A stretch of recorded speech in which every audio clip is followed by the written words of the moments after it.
Bueno, mi contribución sobre los dos temas estos tan importantes para la ciudad de Cartagena eh, será derivado de un ejercicio de memoria difícil a estas alturas de la vida, Así. pero haremos nuestra mejor intención.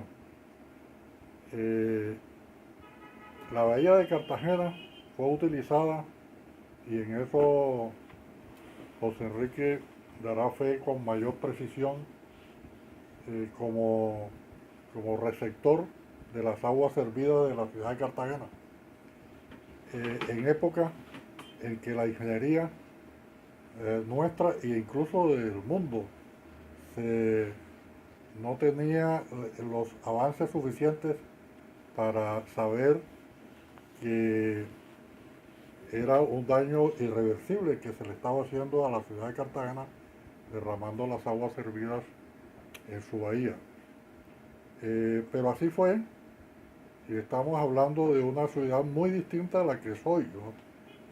Era una ciudad pequeñita con un volumen de aguas servidas que se consideraba por dilución, se minimizaban los efectos negativos de verter sus aguas servidas en la bahía.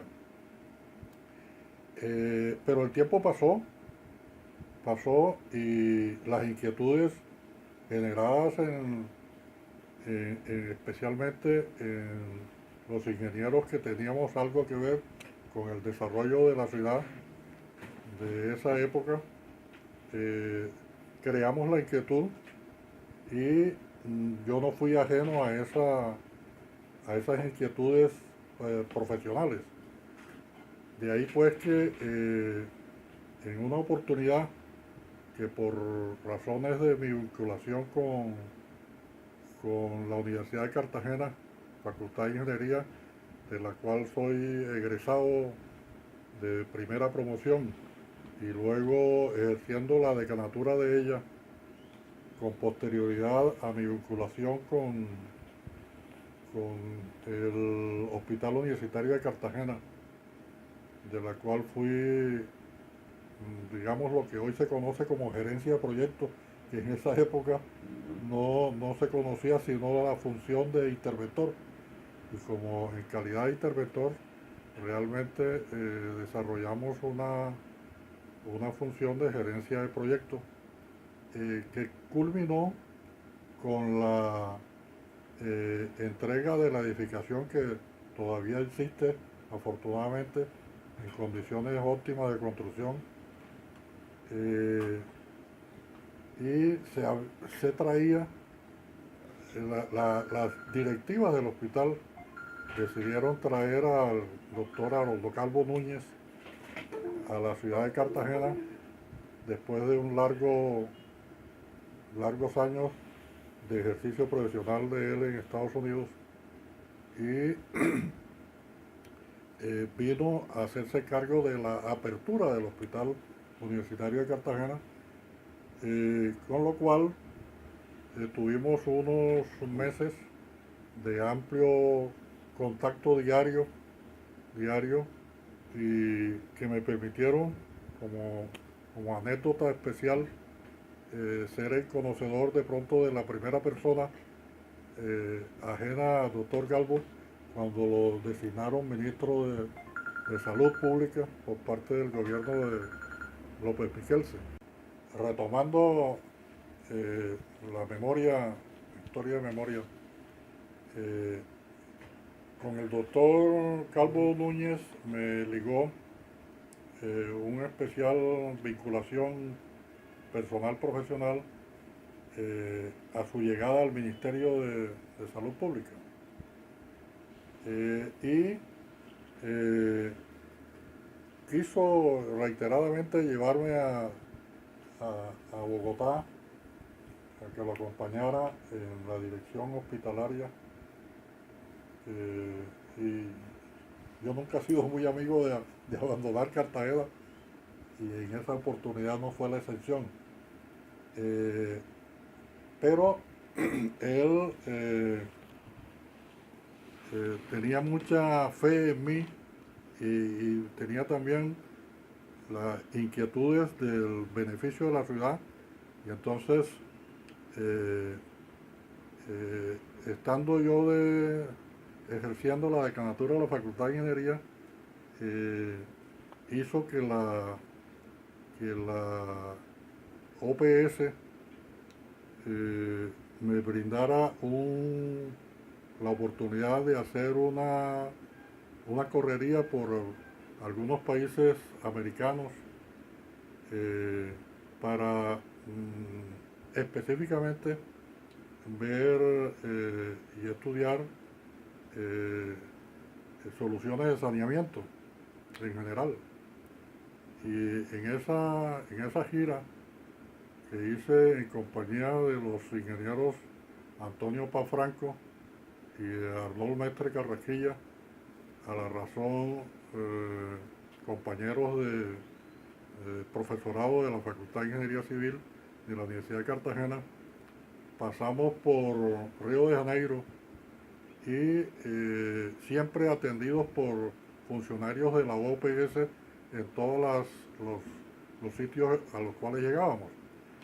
Y habíamos previamente pasado por Lima, donde estaba un colega, ¿cómo se llama, José? El colega sanitario que estuvo en la OPS mucho tiempo. Roger Gamboa. No, vive en Cartagena, es cartagenero. Ah, Julio Urbano. Julio Urbano Diago. Julio Urbano Diago nos informó en esa oportunidad del patrocinio que estaba haciendo la OPS para un estudio de la bahía de Guanabara. Entonces cuando nosotros llegamos a Río de Janeiro y conocí tanto la ciudad como la bahía de Guanabara, mi impresión, y la sigo recordando como hoy, es una Cartagena multiplicada por N, ¿no? Porque la situación de la bahía de Guanabara, la bahía de Cartagena, la situación de la ciudad turística de Río de Janeiro y la ciudad turística de Cartagena, la ciudad industrial, esa es una semejanza bastante cierta, salvo la topografía. La topografía que allá es muy bonita por las montañas. Y encontramos que la bahía de Guanabara tenía la misma situación multiplicada por N de Cartagena, es decir, tenía las aguas servidas siendo derramadas en la bahía.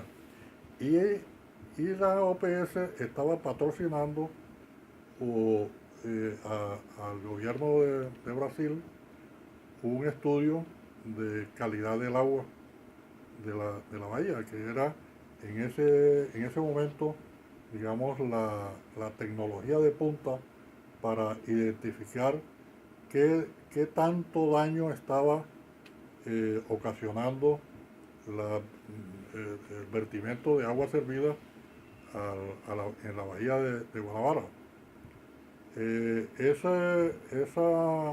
Esa información, yo tuve información naturalmente de los mecanismos para acceder a esa asesoría, y cuando llegué acá le dije a mi mentor del viaje, el doctor Calvo Núñez, a la razón,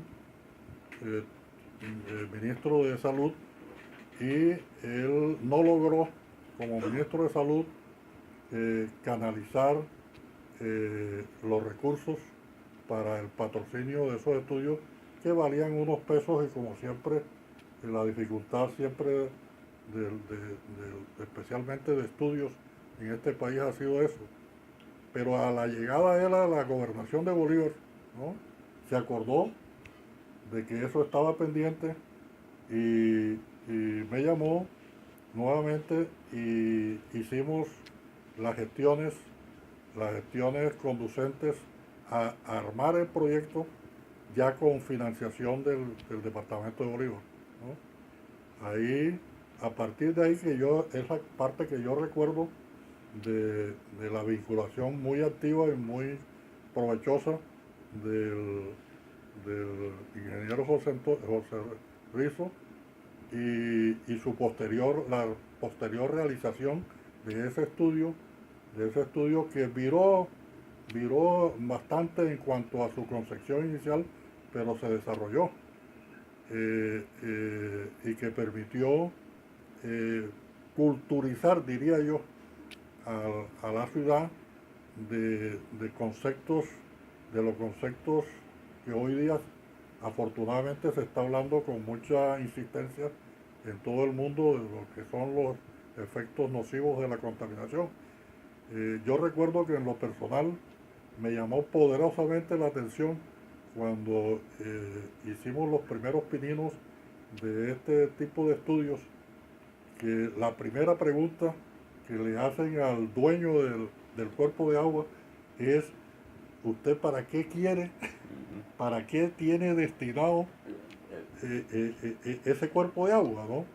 Entonces, es una pregunta impactante porque no es lo mismo tener la bahía de Cartagena como puerto, que es su origen y esencia es ser puerto, a ser puerto y ser criadero de peces o de recreación de contacto o recreación de no contacto. En fin, la pregunta de qué uso quiere usted darle al, ¿no? Es la pregunta inicial para hacer un estudio de esta naturaleza. Eso es más o menos en términos generales lo que podríamos hablar o que podía yo contribuir a hacer memoria de aquel proceso inicial. A ver, yo comenzaría por decir que antes del año 60 no se tenía la noción de contaminación que tenemos todos ahora, gracias a la información que se ha divulgado muchísimo entre esas cosas. La verdad es que en el mundo no se tenía la clara idea del concepto de contaminación. Eso vino a surgir más que todo a raíz de un libro que publicó una bióloga norteamericana que se llama Rachel Carson, que publicó un libro que se llamaba La Primavera Silenciosa, que causó un enorme impacto. Se llama Silent Spring en inglés. Causó un gran impacto porque ella hablaba de todo lo que estaba afectando a la fauna y la flora.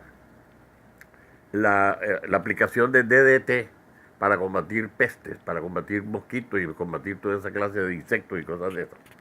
Eso fue generando interés en el concepto de contaminación. Y eso vino a ocurrir prácticamente el año 60. Yo estudié en los Estados Unidos en el año 61 y para todos fue una sorpresa cuando nos preguntan en la clase, comenzando el año, qué es contaminación, y nadie tenía ni idea de lo que era contaminación. Ahí fuimos aprendiendo el concepto de contaminación y lo importante que era entender qué es la contaminación, cómo es el proceso, cómo se debe prevenir, cómo se debe controlar. Lo que quiere decir que solamente 10 o unos pocos años después a Cartagena ya llegó a aplicarse el concepto de cómo evitar la contaminación gracias a lo que ha contado el doctor Enrique Tati. Pues yo recuerdo muy bien que cuando nombran a Haroldo Calvo gobernador de Bolívar, él me nombra alcalde de Cartagena y lógicamente me interesó sobremanera el problema de la contaminación y ocuparme de eso hasta el punto de que constituimos realmente casi que un equipo de trabajo, que hasta creamos un comité que se llamaba el COPAC, Comité Operativo de Protección Ambiental de Cartagena, y se constituyó figura una manera de, con los recursos que la gobernación había aportado, crear un equipo de trabajo que comenzara a estudiar la contaminación de la bahía de Cartagena y las soluciones posibles. Comenzamos porque no sabíamos qué había que hacer. Por eso la información de la OPS, de lo que se había hecho en la bahía con la mar, nos sirvió de mucha guía y también de guía para ver a quién acudíamos para darnos más información y más detalles. Recuerdo que nos refirieron a un científico de Estados Unidos que se llama Robert Walker, si no estoy mal, que nos explicó precisamente ese concepto que dice Enrique, que hacer con la bahía, era de lo cual había que partir. ¿Para qué queremos nosotros mantener la bahía en un buen estado? ¿Para qué uso? Y resulta que en esos estudios se determinan una serie de usos que se pueden aplicar a un cuerpo de agua importante como la bahía. Uno de ellos, la navegación. El otro debe ser el recepción de residuos, de aguas servidas. Otro de ellos puede ser la generación de especies, cría y generación de especies. Otro puede ser recreación primaria, que llaman, que es la recreación donde la gente se puede sumergir en el agua. O recreación secundaria, que es simple navegación deportiva y cosas de esas. Y así una serie de usos posibles que pueden estar compatibles, no revueltos, sino en diferentes sectores de la bahía. Eso permitía tener una especie de mapa sobre la calidad de agua que debía haber en cada sector donde se quisiera tener ese uso aplicado. Eso fue todo un proceso muy interesante, muy bonito, donde comenzamos a trabajar con un equipo que quisiera recordar a todos los que participaron ahí, pero mi memoria en ese momento no me ayuda muchísimo. Pero sí recuerdo, por ejemplo, alguien mencionó una vez que en Europa estaban haciendo algo parecido y que posiblemente tenían una tecnología distinta. Nos tocó investigar y encontramos, creo que alguien en Dinamarca o en Holanda, no me acuerdo bien ahora mismo, y lo pudimos contactar y resolvimos hacer una cosa: comunicarnos con ambos al mismo tiempo, el señor de Europa y el señor de Estados Unidos, y afortunadamente vimos que coincidían en muchísimos aspectos. Entonces eso nos permitió hacer una especie de plan concreto de cómo hacer el estudio de la bahía de Cartagena. Pero ocurrió una circunstancia que, pues, tengo que mencionarla. No sé quién fue de la idea de se contrató a un señor de Bogotá que dijo que él era experto en organizar grupos de trabajo y estudios y cosas de esas, y se le contrató para que organizara nuestro grupo de trabajo.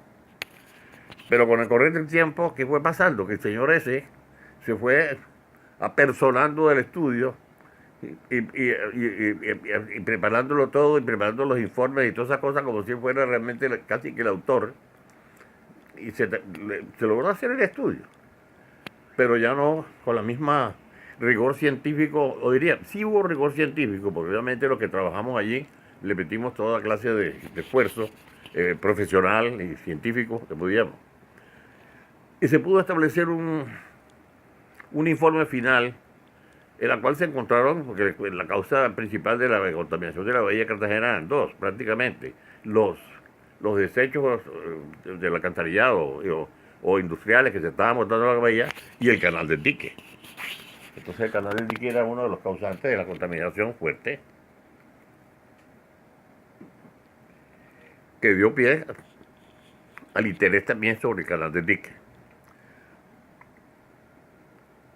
Lo que yo no recuerdo bien es qué pasó después, porque se estableció que había una contaminación, se estableció quiénes fueron las causas, se le estableció cuál debía ser la calidad de agua que debía estar en diferentes sitios, y se debió haber organizado un organismo local que se ocupara de eso y siguiera con esa labor. Ahí debo suspender un ratito porque la memoria no me dice exactamente qué pasó después. A ver si Enrique me ayuda a pensar. Bueno, lo que pasó después es desafortunadamente lo tradicional que ha ocurrido en nuestra ciudad, y que entre otras cosas ocurrió con el estudio Irribarren, que se ha venido utilizando pero puntualmente, digamos. Y estos estudios de contaminación, como el de la bahía de Cartagena, definiéndoles uso a la bahía que no lo tiene todavía, que yo conozca no lo tiene. Es decir, una de las grandes sorpresas que en lo personal me llevé con mi iniciación transitoria en ese estudio es el hecho de enterarme de que la bahía de Cartagena tiene múltiples dueños y no tiene dueños. Es una cosa impredecible o indescriptible lo que ocurre con los cuerpos de agua de la ciudad, ¿no? Entonces, manejar los cuerpos de agua de la ciudad interviene todo el mundo, ¿no? Y nadie con responsabilidad plena. Eso hace imposible el manejo adecuado de la bahía, ¿no? Como hará imposible el manejo adecuado del centro de la ciudad, que es otra de las preocupaciones que yo he tenido en materia de ciudad, que mientras la ciudad el centro amurallado de Cartagena no se convierta en una república independiente, que tenga presidente, gobernador, alcalde e inspector de policía simultáneamente en la misma persona, ¿no? Es muy difícil emprender un rumbo dentro de un marco claro. Mire que en las conversaciones previas tocamos el asunto del edificio, ¿cómo se llama? Acuarela. Ahí está el retrato de lo que está pasando con la sociedad, y eso no es ahora, viene pasando desde hace mucho tiempo. Son muchas las autoridades que ejercen jurisprudencia o ejercen, ¿cómo se llama? Jurisdicción en Cartagena, y que se encuentran, como está pasando con Acuarela, se encuentran dos instituciones, ¿no?, enfrentadas en vez de estar coaligadas. Es correcto. Y es así desde la época de la colonia, desde que las murallas era el rey de España. Correcto, esa es la situación. Esa es la situación, ¿no? Eso me recuerda cuando salió el escándalo que llamas tú de Minamata, que fue haber descubierto que aquí en Cartagena se había vertido mercurio. Es que la fórmula de mercurio es Hg, el hidrógeno es H, entonces se me fue el mercurio, y se sacó a colación que era lo que había pasado en la bahía de Minamata en Japón, donde por el vertimiento de mercurio se había producido una serie de deformaciones y envenenamientos a la gente. Pues aquí se formó el escándalo con eso, y vinieron en un momento dado 12 entidades, yo me acuerdo haberlas contado una tras otra, de entidades que querían tener que hacer algo con la bahía de Cartagena. Se formaron lo que se llama aquí un zaperoco, hasta el punto de que todo el mundo habló, todo el mundo protestó, todo el mundo propuso, todo el mundo dijo, pero nadie tomó una decisión definitiva. En este momento yo no puedo decir qué pasó y qué se hizo después de eso. Sencillamente a la planta de soda se le aplicó una sanción y se le trató de dragar un canal por el cual había, que se llamaba famoso Caño Casimiro, por el cual se había vertido todos los derrames que había tenido la planta de soda, y hasta ahí quedó. Hasta ahí quedó. En ciertos momentos incluso se habló de que después, como el canal del dique iba aportando sedimentos, esos sedimentos fueron tapando el mercurio que había sido vertido por la planta de soda, y está ahí metido en el fondo. Por eso no se puede hacer muchas veces mucha remoción de fondo de la bahía, porque sale a relucir el mercurio. Pero es un ejemplo de cómo Cartagena, los grandes problemas, no han tenido la entidad central oficializar que maneje el problema. Por ejemplo, la actividad portuaria, que es tan importante para la ciudad. Cartagena es el puerto más importante del país, y no hay una autoridad central portuaria como debía serlo en cualquier parte del mundo. No la hay. No la hay. Tenemos una autoridad que por lo menos atiende otra actividad muy importante, que es el turismo, gracias a Dios. Pero en esa parte de contaminación todavía no tenemos la entidad que por cuenta de Cartagena maneje los problemas de contaminación que nos causa la ciudad misma y nos causa el resto del país a través del canal del dique, y de cuya solución debía ser también parte la nación. En fin, esto es un tema que se puede prolongar indefinidamente, pero este es un llamado que creo que vale la pena que Enrique y yo hagamos para solicitar que realmente tengamos en cuenta lo importante que es para Cartagena tener primero un gobierno fuerte, decidido, con capacidad de planeación, que sepa para dónde dirigir todas las acciones para que el futuro de Cartagena sea cada vez más propicio a todo el mundo. Y segundo, organizadamente. Desafortunadamente, pues la historia de los últimos 8 años o 10 años ha sido funesta para la ciudad de Cartagena, y aquí estamos viendo pues los resultados.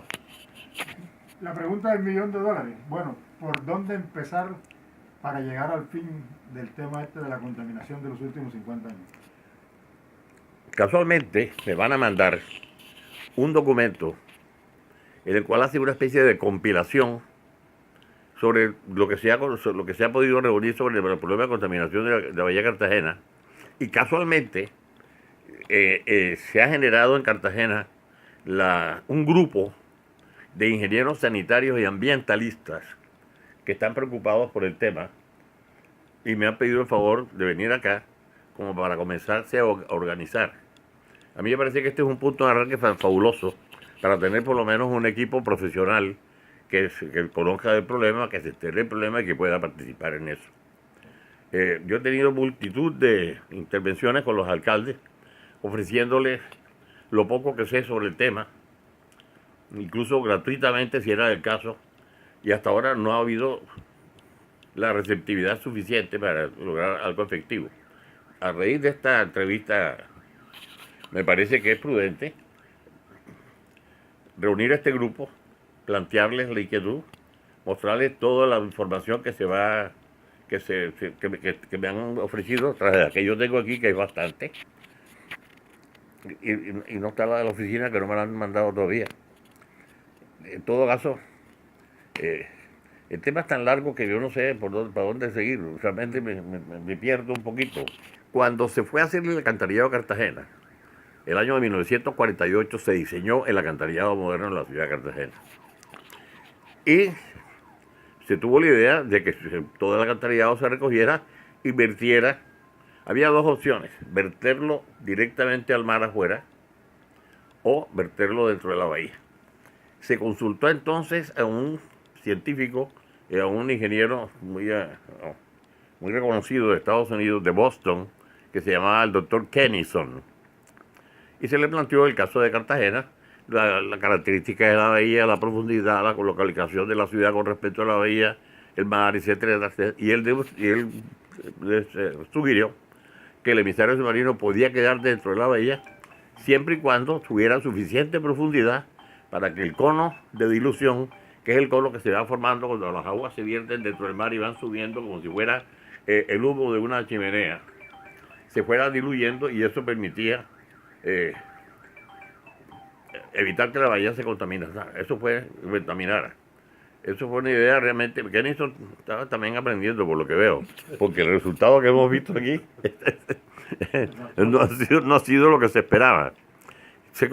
Así se construyó el alcantarillado, y se hizo el emisario submarino que salía de la isla de Manzanillo hacia lo que llamamos 4 calles, a 22 metros de profundidad, 800 metros de la playa del sitio más cercano, y comenzó a funcionar, pero el crecimiento de la ciudad hizo aumentar notoriamente los caudales, y se produjo la contaminación inevitable de la bahía.